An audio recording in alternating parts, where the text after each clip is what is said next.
So hello everyone and welcome. We're going to get started. We're here today as part of the Youth Anxiety Center. We're going to be talking about coping and keeping busy during these, really crazy and unstructured times. I'm Dr. Blake Zachrin. I'm a psychologist and clinical director of the Columbia University Clinic for Anxiety and Related Disorders and part of the Youth Anxiety Center. And I'm going to be co-presenting with one of my colleagues, Dr. Michelle Pelkovitz, and I'll let her introduce herself. Hi, I'm Dr. Michelle Pelkovitz. I'm also a Youth Anxiety Center psychologist at Weill Cornell Manhattan campus. And we will be talking again about coping and keeping busy. Just a few housekeeping items. If you have any questions at any point, you can submit them through at the bottom of your screen. There's a Q&A button.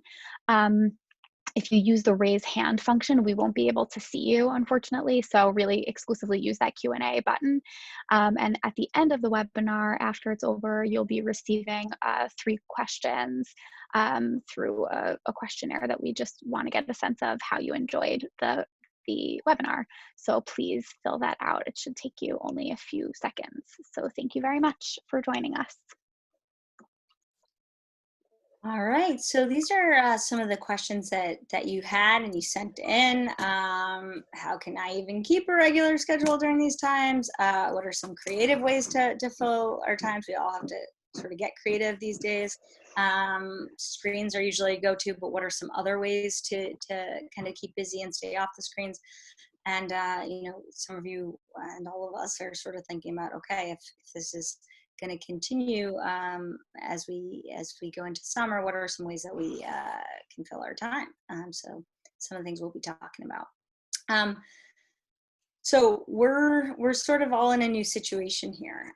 These are new and unprecedented times, and we're trying to figure out how to cope with some of these changes. So we're all dealing with this pandemic that's sort of changed everything about our day-to-day. A lot of uncertainty, unsure what what's going to happen, what's going to be appropriate to do next week, let alone kind of into the summer and thinking about the fall, or those of you who might be returning to school or figuring out long-term situations. Just a lot of unknowns. We're being kept and socially distanced from friends and loved ones. There's our day-to-day, the activities we do, our plans, our routines are pretty much disrupted at this point, and we are at home all the time, so sort of stuck in home, at home inside it. It sort of limits what we can do. All right, next slide. So thinking about, there's certainly a lot of things that are overlapping for all of us. There also may be changes specific to you, and so as we're talking about these, I really encourage people to think about the different areas that have changed for you. Maybe your surroundings physically. Maybe you were away at college or living independently, and now you've had to come home. You may be taking classes virtually, working online from home, and spending all day surrounded by peers, friends, colleagues. Do you have any space to yourself? Physically, you may just feel like you have limited space, maybe stuck inside. Emotions. Makes sense to be feeling all different kinds of emotions right now. How have those changed for you? Are you feeling agitated or frustrated, anxious or sad? Maybe you're bored. Maybe you have moments where you're grateful, angry, and you may be feeling a mixture of these emotions. Your activities may have completely changed. You may have more unstructured time for some of you. Maybe you're busier or feeling more overwhelmed by having less vacation time from school, having to do more to help around at home. Are you limited from activities? And what are those that you may not have access to right now? And many of us and you are missing out on maybe some important life experiences. And for many of you, maybe it's graduation or prom or or things like interviews or exams that you may have had scheduled to take. So there's a real change in these different aspects, and a huge one is social contact, right? Who are you interacting with daily? Are you able to keep in touch with people remotely? Are you feeling more isolated and completely isolated, or maybe, you know, yes, and you're also feeling like you're too on top of your family in a way that you may not appreciate so much.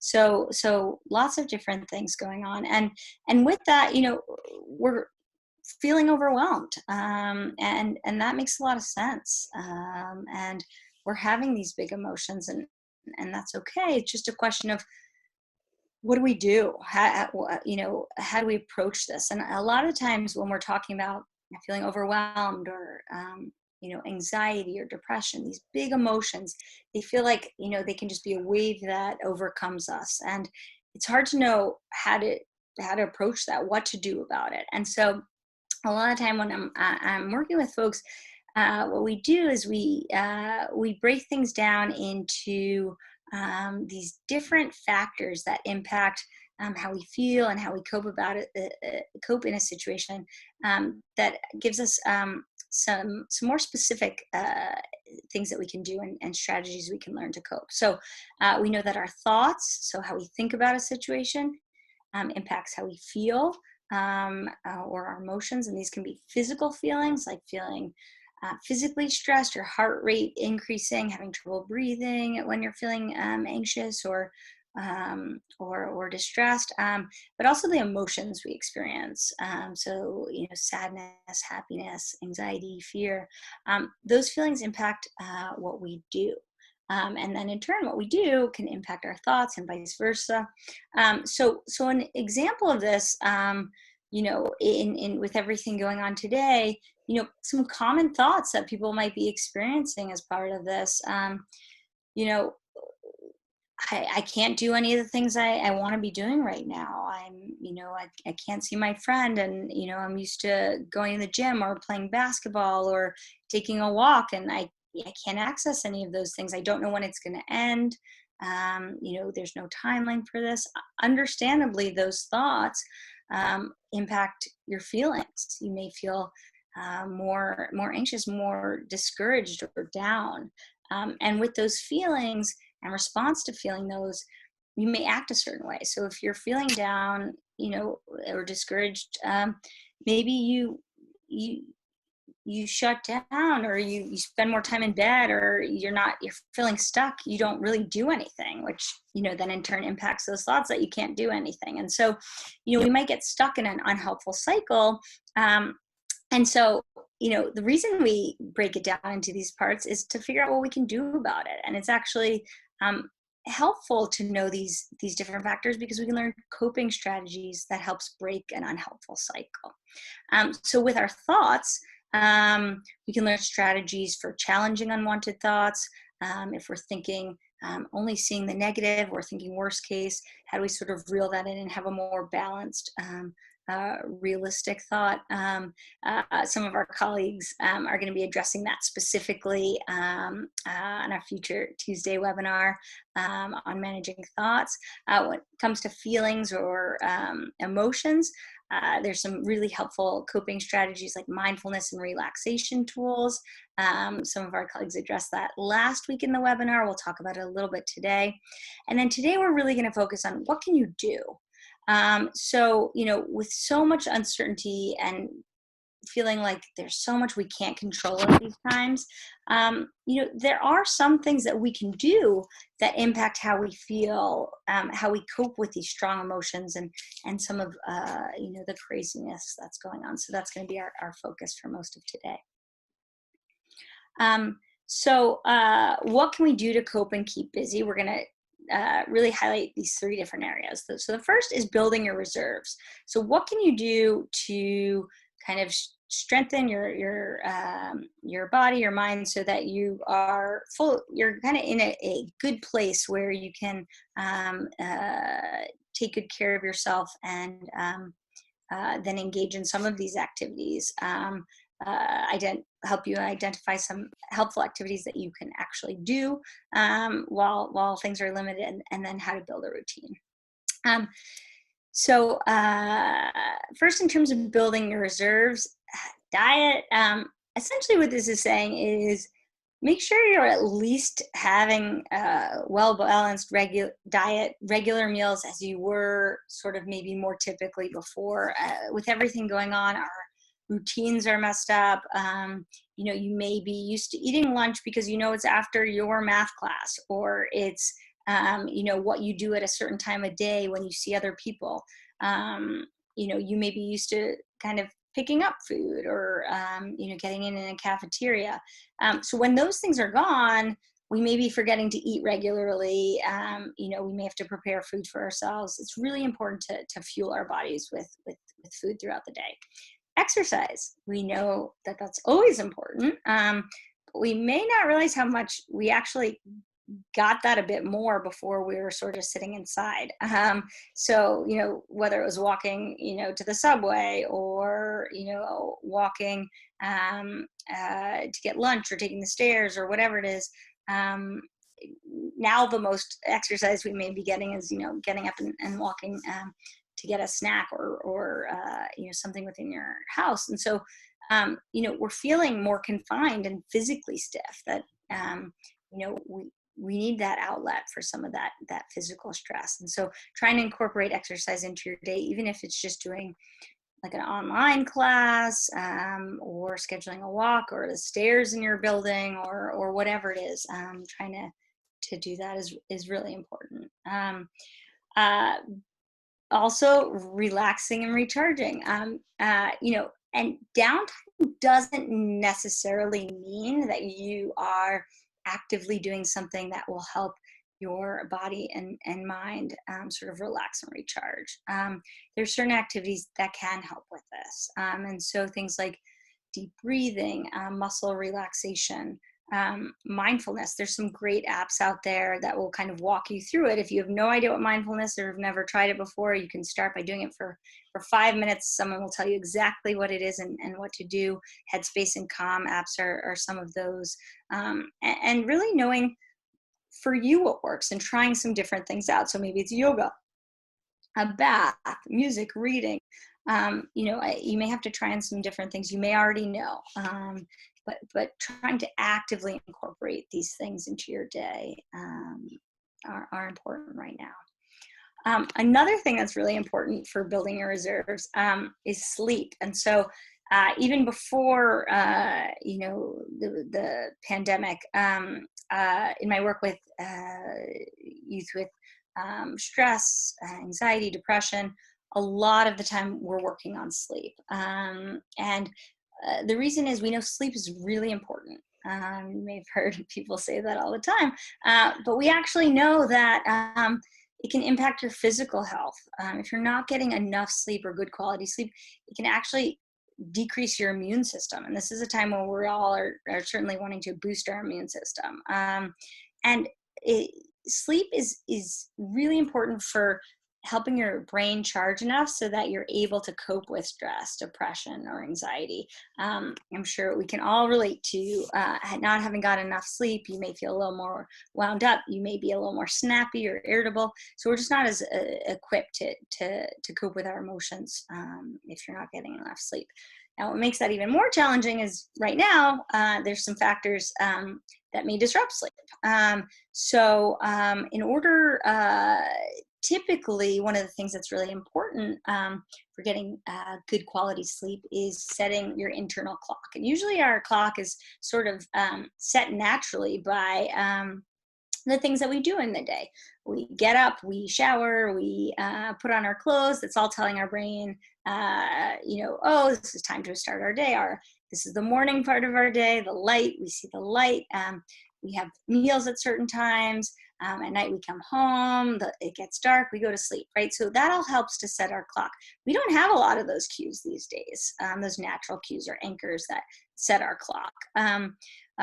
Also with an increase in anxiety, depression, or stress, these can interfere with sleep, as I'm sure we all know, whether it happens, just on a stressful night or happens consistently for us. If you're up worrying, that can interfere with your sleep. If you're feeling down, you may be in bed more, that can interfere.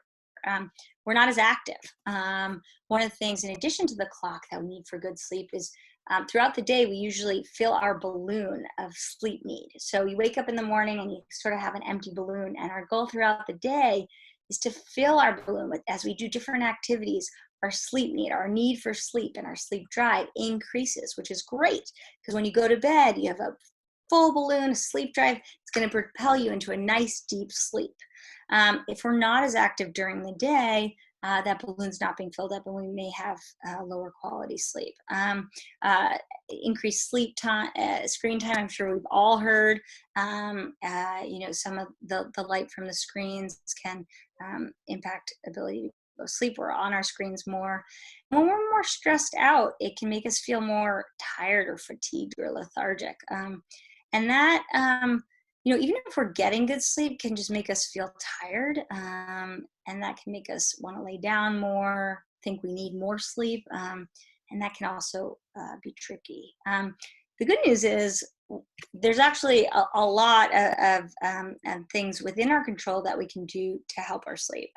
So I'll just highlight some of these, and they don't have to be done all at once. I mean, I think any steps that you can take towards these are helpful. So setting a sleep schedule. So as we typically, it doesn't even totally matter, that it's the same schedule you had, before these times.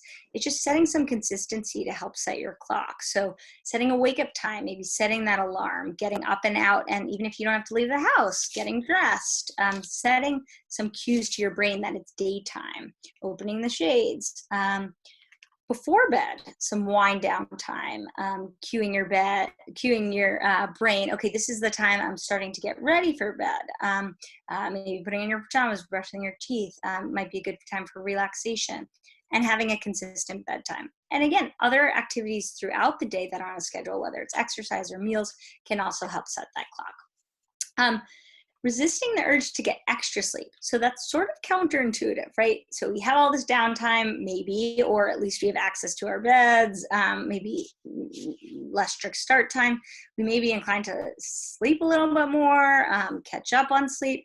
Unfortunately, getting extra sleep doesn't always make us feel better and isn't always actually that helpful for us. It can make us feel groggy, more fatigued and lethargic.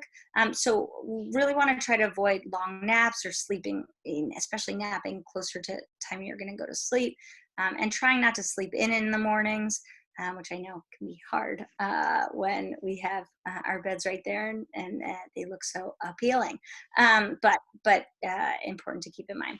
And then trying to keep your bed only for sleep. You want your brain to know your bed is the place that you sleep.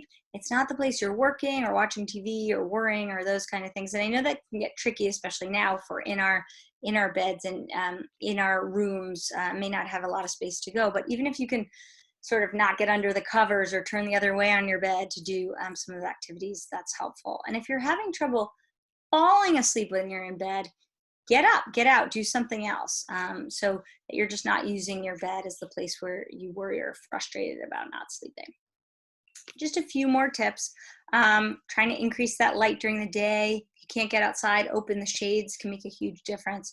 And then trying, at least before bed, 30 to 60 minutes ideally, reducing exposure to screens. Limiting caffeine and alcohol. Often these are things that we use to help us stay up or help us fall asleep. They actually can get in the way of getting good sleep if you have too much or too late. And then things we've already talked about, which are also good for your sleep, exercise and relaxation can also help. So these are some of the things that can help build those reserves for coping and managing. And now I'm going to pass it on to Dr. Pelkovitz to help with filling your day. Thank you. So the name of this webinar is Coping and Keeping Busy, but it's important for us to understand first why keeping busy is so important. And the reason is as Dr. Zakarin pointed out, one of the main impacts that we are experiencing on a day-to-day basis of this pandemic is that we have a lack of structure, and we're used to our days being full and structured. And the result of a lack of structure is often that there's no routine, and we just end up being a lot less active. And when we're less active, that sort of leaves a lot of space, and our brains like to fill in that space, sometimes with things that are distressing, like more time to worry. We might want to read a lot of news and try to understand more about what's going on with the pandemic. We might spend a lot of time focusing on things that are out of our control. And we also might just generally get more easily overwhelmed by small things because we don't have, things filling our day. That could lead to us wanting to procrastinate. For example, showering, doing laundry, answering emails and text messages might become a lot more overwhelming and much more easily procrastinated when we have this expanse of time in front of us and this lack of structure. And it also might leave us feeling a lot less fulfilled. The less we do and the less meaningful activity we have, the less fulfilled we're going to feel. And that can lead to an increase in stress, a bigger pile of unfulfilling things to do, more and more laundry, more dishes to wash, more, emails to respond to. And that can make us feel bad. And it can also make us feel less motivated, which will further compound this issue of not having a routine. And the good news is that we can break that cycle by filling our time, both with necessary activities like actually doing your laundry, taking a shower, responding to those text messages, but also those that will increase our sense of meaning and improve our mood while also reducing boredom. So I'm going to talk about 5 different types of mood lifting activities, and we're just going to sort of map out some creative ways to fill our time. And one thing that I'll suggest right now, even while you're sitting here, is to use these 5 types of activities to build what I like to call an activity menu. So just a list of activities. So if you come up with 5 for each of these 5 categories, then you'll have 25 activities in your back pocket that you could use anytime you're finding yourself feeling that feeling that I was describing previously, this boredom or lack of fulfillment or overwhelmed procrastination kind of feeling. It's also useful when thinking about filling up this list to think about what aspects of our days created value and lifted our moods before. So before the pandemic, what was feeling good? What are the active ingredients of us feeling good and that our lives were meaningful beforehand? And they might not be directly translated. We might not be able to do it exactly, but a lot of what we're going to have to do is be creative and think about ways that we can try to approximate some of that feeling in activities that are sort of within the realm of what's allowed right now in these times when we're engaging in social distancing and staying at home. So just a quick overview of what each of these categories are. Fun activities, I like to think of these as sort of the tried and true things that we know work, make us smile, make us laugh, just make us feel good. And again, we'll go into some examples on the next slide.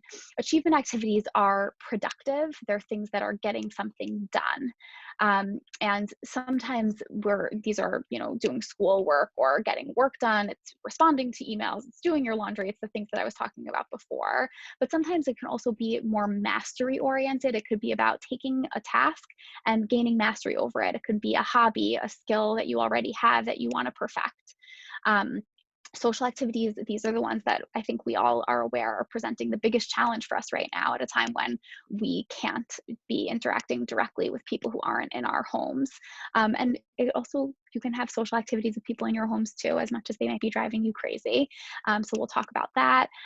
Service activities, I think we often think of service activities as, going to a soup kitchen for half a day or volunteering every week at the animal shelter. But service activities can also be small things, little ways that you're showing somebody that you care. They're oriented towards other people, but obviously they have the added sort of secondary benefit of making you feel good, and really can be almost immediately mood lifting.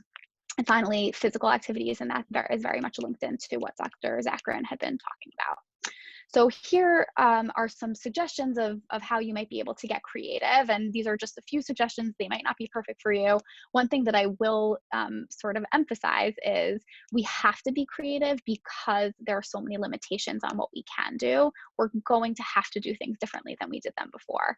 And one of the biggest things that I often hear these days is, I never used to have a book club. Why would I start one now? Or, I never did yoga before.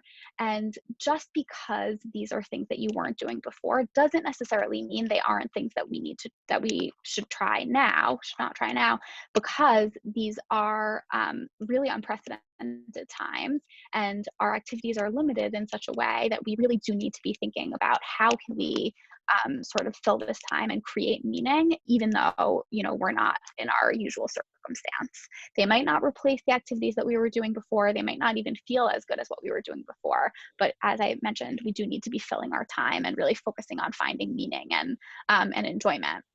The other thing I want you to think about is limiting screen time. So all of these, or some of these, are sort of oriented away from the screen. As it is, a huge part of how we're remaining connected with the outside world, or with our jobs, or with school, is through a screen. And in addition to, as Dr. Zakarin described, the way that it can disrupt our sleep, it also can just sort of make us feel icky. If you really paid attention to what happens when you spend the whole entire day on the screen, what it does to your energy, what it does to your feelings, you really do sometimes feel just not that great after you've been looking at a screen all day. So trying to find ways that you can fill your time that are not screen oriented is also could potentially be helpful.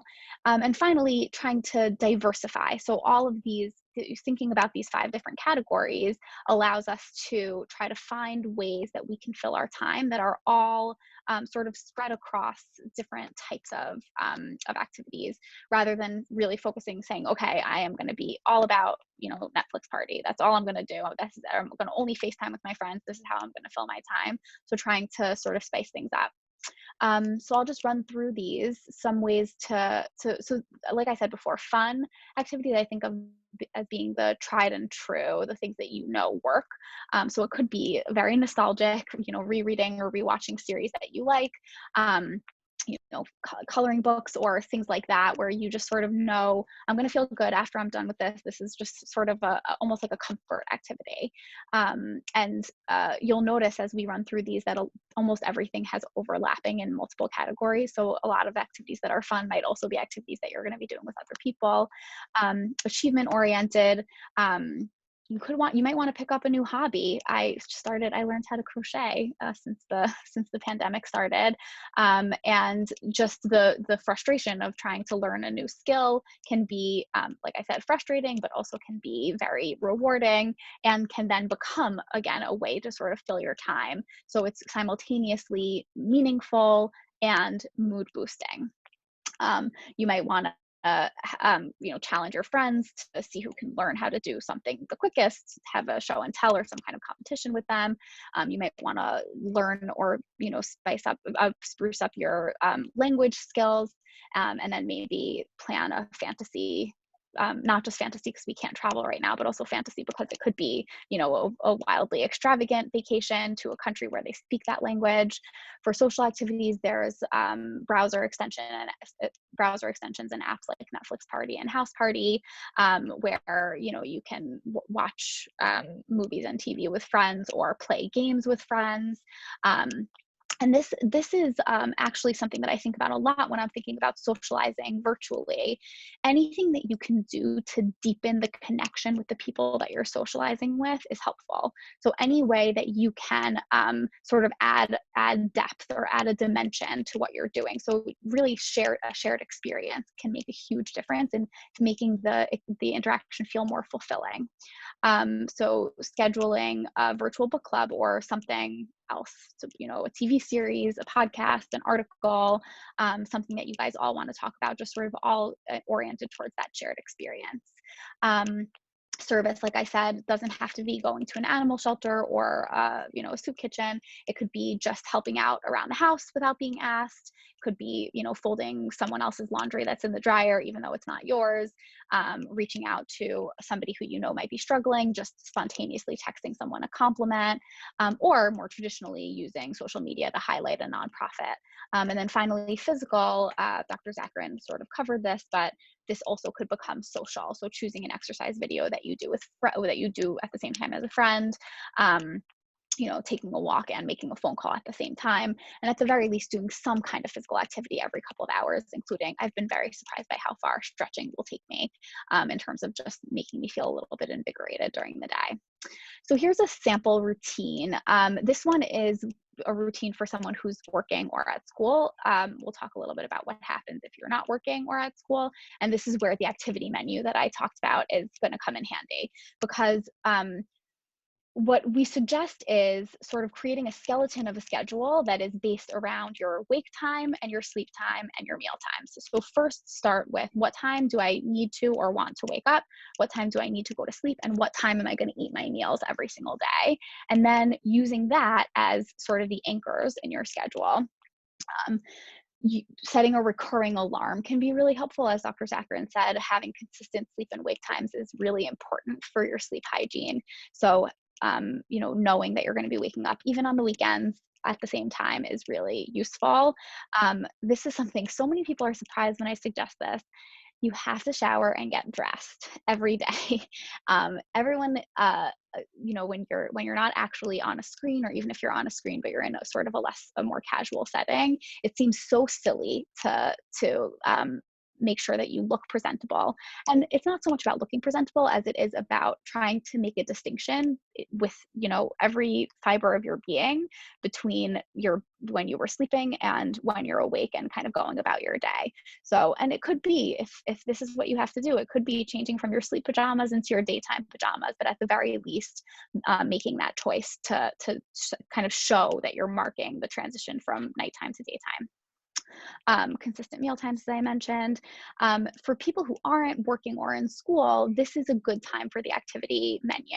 This is a good time for you to say, okay, I'm going to make my 9 to 12 a.m., so my post-morning routine, pre-lunch time, all about that hobby that I want to learn. And it's going to be knitting time, or it's going to be learning, that album that I really love, learning all of the music on the piano time, and really sort of delving in deeply into a hobby, or it could be, delving really deeply into some kind of service-oriented activity, choosing something that you really want to focus on. You might not do it for 3 hours, you might break it down a little bit more, but again, having that activity menu and thinking about what are the things that what are the diverse list of things that I care about that are gonna sort of make me feel like I have meaning and I'm filling my day, and kind of slotting those into different slots. Consistent meal times, trying to schedule in some kind of physical activity every day. And then finally, just one more thing I want to highlight is dinner. Dinner often before this time was often very social for people. And if you're quarantining alone, or if you're quarantining with people who aren't on the same schedule as you, you might find that mealtimes have become pretty lonely. So trying to figure out ways to enhance the social aspects of your meals by either, if you are at home with someone, trying to schedule your meal times in parallel with them, or scheduling a video call and sort of having a virtual meal with someone. And then again, consistent bedtime. Some people find it helpful to even set an alarm to remind them it's time for me to transition into, my nighttime routine. So I'm saying this and I'm saying it like it's a breeze. So this is going to be so easy. Some of these things might be much easier said than done. And you might find yourself getting stuck. And here are some tips for what you can do if you feel like you just can't get past this, sort of stuck phase. So instead of saying, okay, I'm going to take every single thing that Dr. Pelkowitz and Dr. Zakarin said today, and I'm going to implement it tomorrow.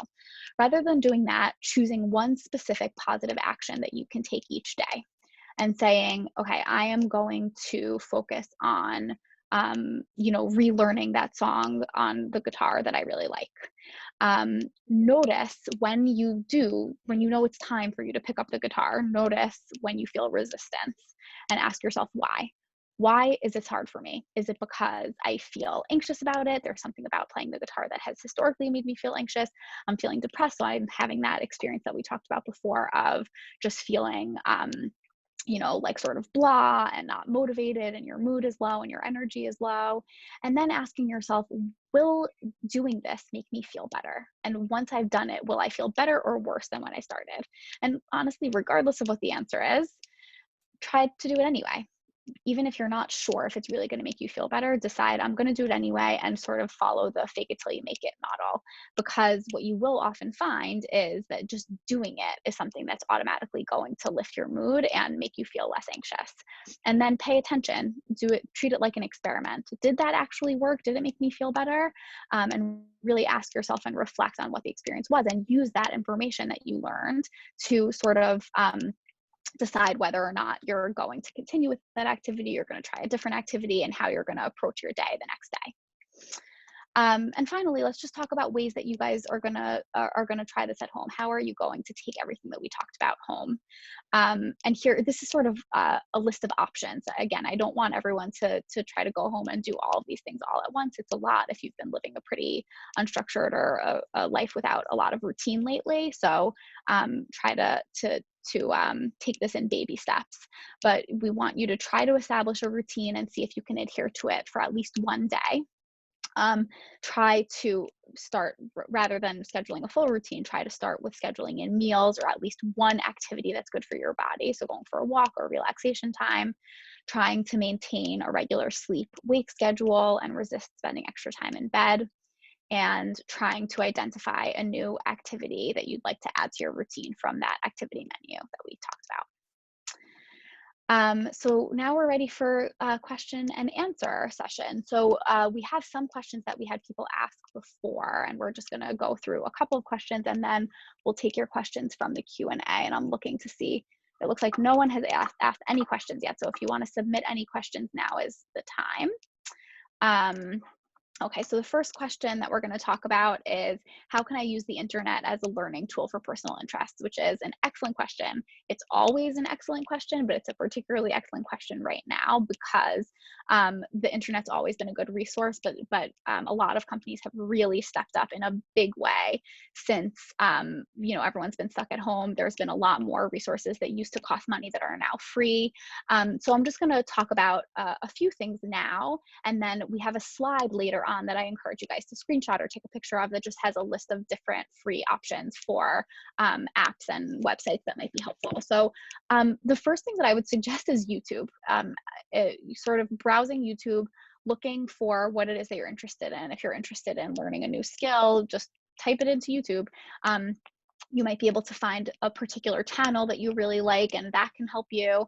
Like I mentioned before, I learned how to crochet. I learned that from YouTube. So that could be a really good resource. The second is a series of websites that provide full free courses on a huge variety of subjects. So there's one called Coursera. Again, we're going to show you the list later. One called Khan Academy, which is a little bit more academic.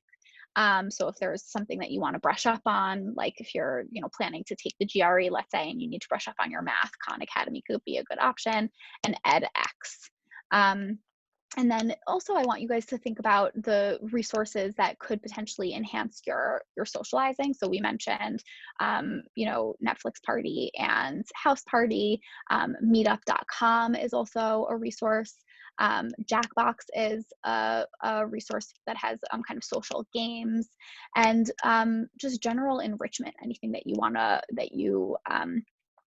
you're finding yourself kind of starved for the kind of cultural activities that you miss.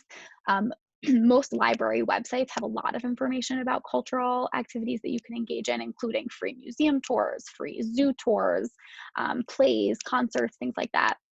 CNN actually compiled in one place. You can just Google CNN and cultural activities or something, a bunch of different options for museum tours and the like, if you just Google that.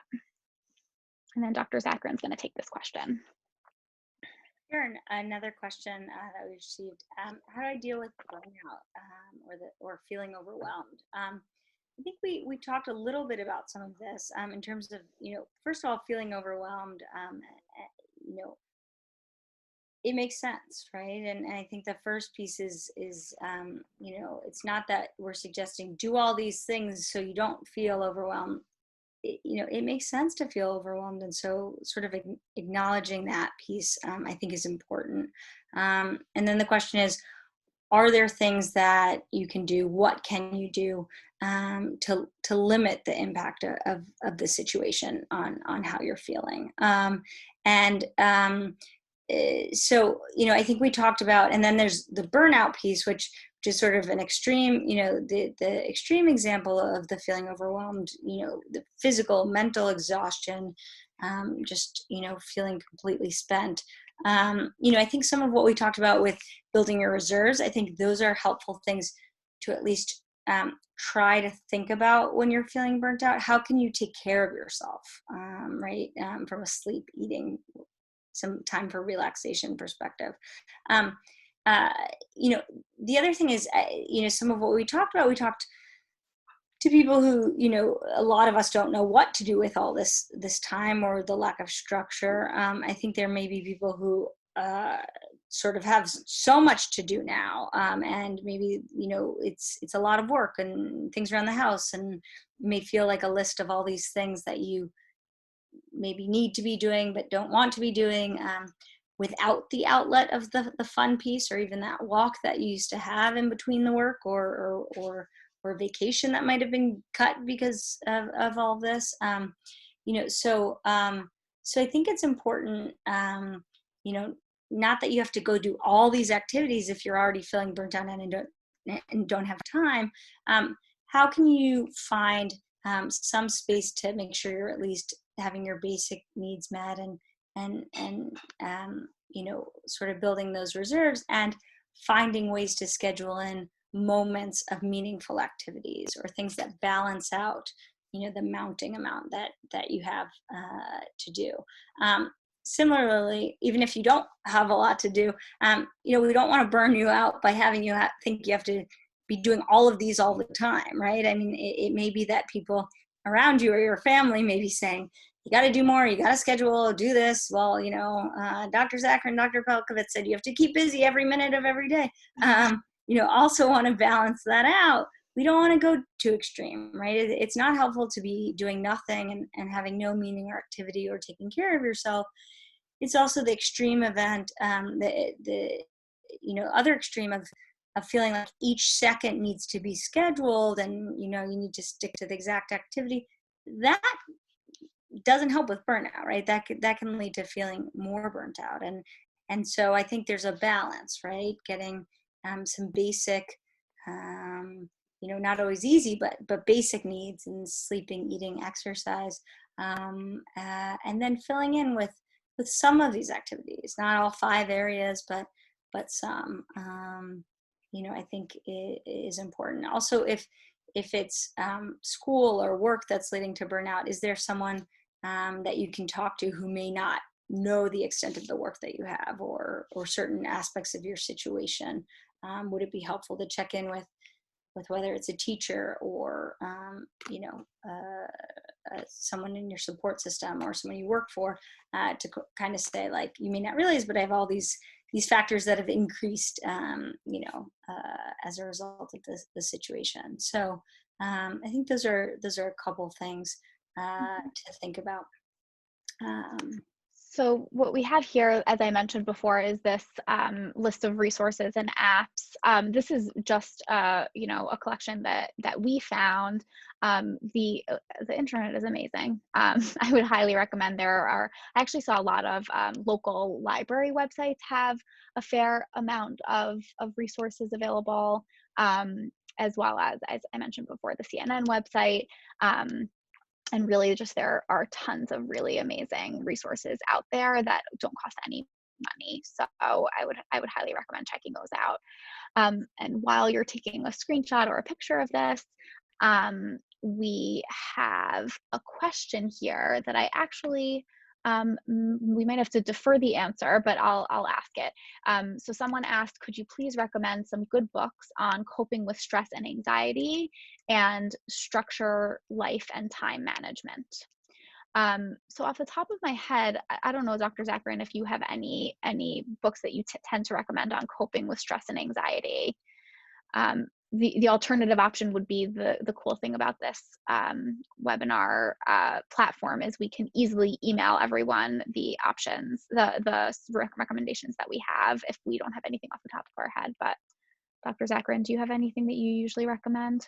Yeah, no, I think, we can think about it, maybe see if we can add that to the website as a follow-up, for some resources. I think as Dr. Pelkovitz was saying, there's some really great resources out there on the various websites, Youth Anxiety Center.